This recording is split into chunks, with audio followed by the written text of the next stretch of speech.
Welcome to Chapter 7, everyone! Okay, I want to make this abundantly clear.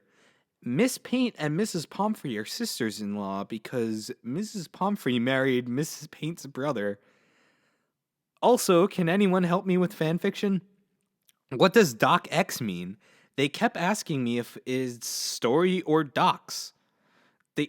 They keep removing my formation? I keep making dash thises, but they delete them. I'm gonna try that stuff from now on. I will be really pissed if it doesn't work. If you don't see formatting, this is probably looks silly to you, sorry. The figure at the door was a ghostly white goo monster. His face was translucent, and he was wearing a fedora. I immediately disliked him because Tumblr taught me fedora guys are usually asswipes, and I had enough assholes in my life between Dave and Solix. He scared me a lot, and I was also worried about why he was in my castle, so I woke up terrified. Anyway, that dream was last night, and I was out of the hospital now. Miss Paint, the nurse, said I was free to go, and she also apologized for having such loud sex all the time. I entered my dorm hive, and there were over 15 dozen roses. Everyone sent me one except Kanaya and Vriska. Solix sent me one, but he burned the flowers with his cigarette lighter and made sure all the thorns were still on. The roses made me feel special, but behind all the bouquets was an arrangement of special Sburbing flowers with a bow around them. They were purple, which was my favorite color. After all, much of my waist-length hair was purple. And also the color reminded me of Rose and Eridan. I laid down on my bed, thinking silently about all the things that have happened since my first day on Suburb. I wondered if I missed any good classes, but it wasn't Tuesday. I wasn't there a week, just 5 days, so I didn't have detention or anything like that. I thought about Dr. Scratch and Giglade because I imagined him being a giant white kitty cat because Scratch posts. I also thought about Roxy. I knew she wasn't a lesbian at all, but when she touched my vagina, it gave me a funny feeling, even though it was just a dream. I also worried Eridan because he was probably in love with me secretly. I could just tell in his eyes, even though he said he was only in love with me as a friend. I didn't want to lose Eridan because all the guys, even Troll Brad Pitt and Troll Paul McCartney, swoon, he was the dreamiest. I immediately started to cry as I thought about Eridan's biceps. As I cried, I noticed that I had a package. I opened it expecting flowers, but it was another bowl. What the fuck, I said. Why do I keep getting these clay bowls? Are they to barf in? I started to draw Gamzee in his giant eyelashes and thought about his Dorito pie, which was good, but only okay. Like a 7 out of 10 or maybe a 6.2. But 11 out of 10 with rice. He was a really good friend, and I could just tell Gamzee was super loyal and logical. That is what I always look for in a bestie. I smelled the special flowers, and they smelled like muffins, chocolate, perfume, and wood. All of them smelled a little different. There was 12, but only those had flavors. I quietly cried even harder because I thought about holding those flowers and walking down the aisle to marry Eridan. Do tarls get married? Probably not, I thought. Eridan would probably still do it for me anyway. Then I noticed a leather jacket on the floor and the toilet flushed. Don't go in there. It was Dave.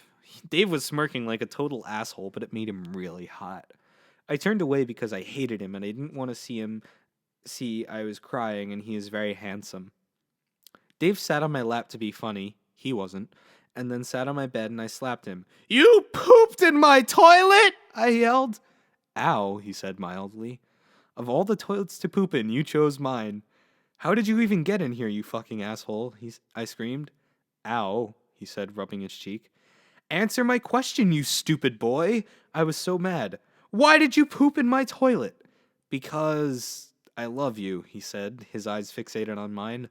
There was no one else I would rather be with. How did you know I was going to be here? Time shenanigans, he shrugged. I expected you later, which is why I pooped, he explored. Listen, Stacia, I am in love with you. I'm sorry for breaking into your apartment, and I'm sorry for lying to you about my name, and I'm sorry for I was dating 3 people before I met you, and I'm still dating those 3 people, he sighed. But I know we have something special here. I slapped him again. Don't toy with my emotions! Tears were coming out of my eyes, landing on his shirt, which made his abs visible. He was holding my head in his arms. Stop being this way, I begged. I'm sorry I am difficult, Stacia, he said.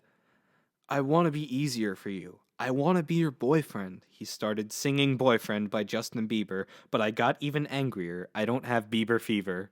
Stacia, please, he begged.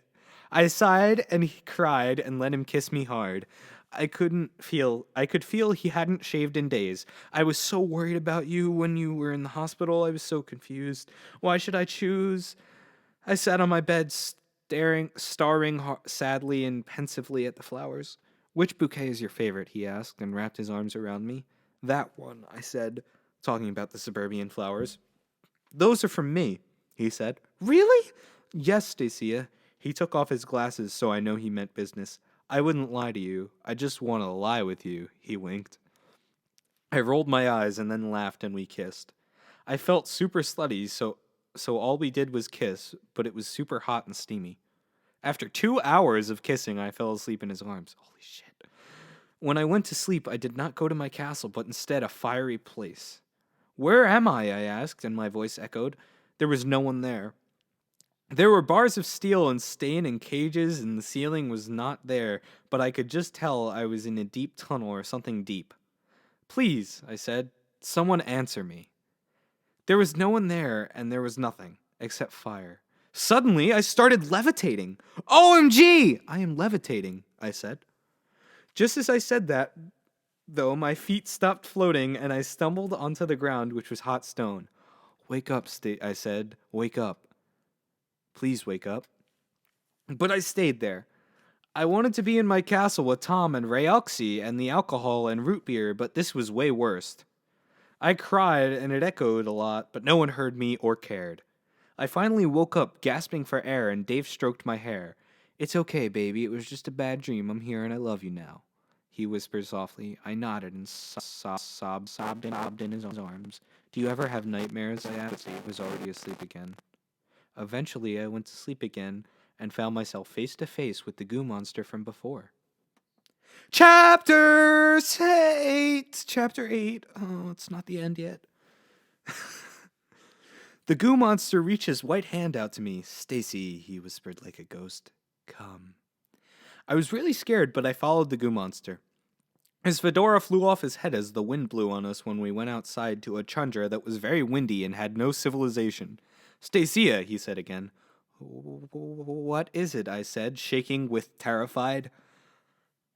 You are very special, Stacia, he whispered. So special I could be killed for telling you this. What do you mean? I took you to this tundra so they can't get to me, he told me, his eyes darting around to see if anyone followed us. You are not like everyone else on Sburb, he said. There are secrets that hardly anyone knows about. Then he hugged me hard. I love you, Stacia, he said. The goo didn't get on my clothes or anything, so I wasn't upset. Stacia, please listen to me before it's too late, he continued. The Worcesters were not your real parents. I slapped him. Don't talk that way, I shrieked. I miss my family so much and I never got to say goodbye to them. I was crying so hard, but he didn't touch me. He just looked down and shook his head.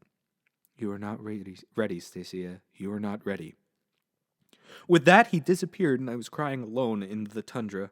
My cries were echoing all over and I was alone. Then I woke up. The bed was empty. Dave was not there. I noticed there were tears coming out of my eyes.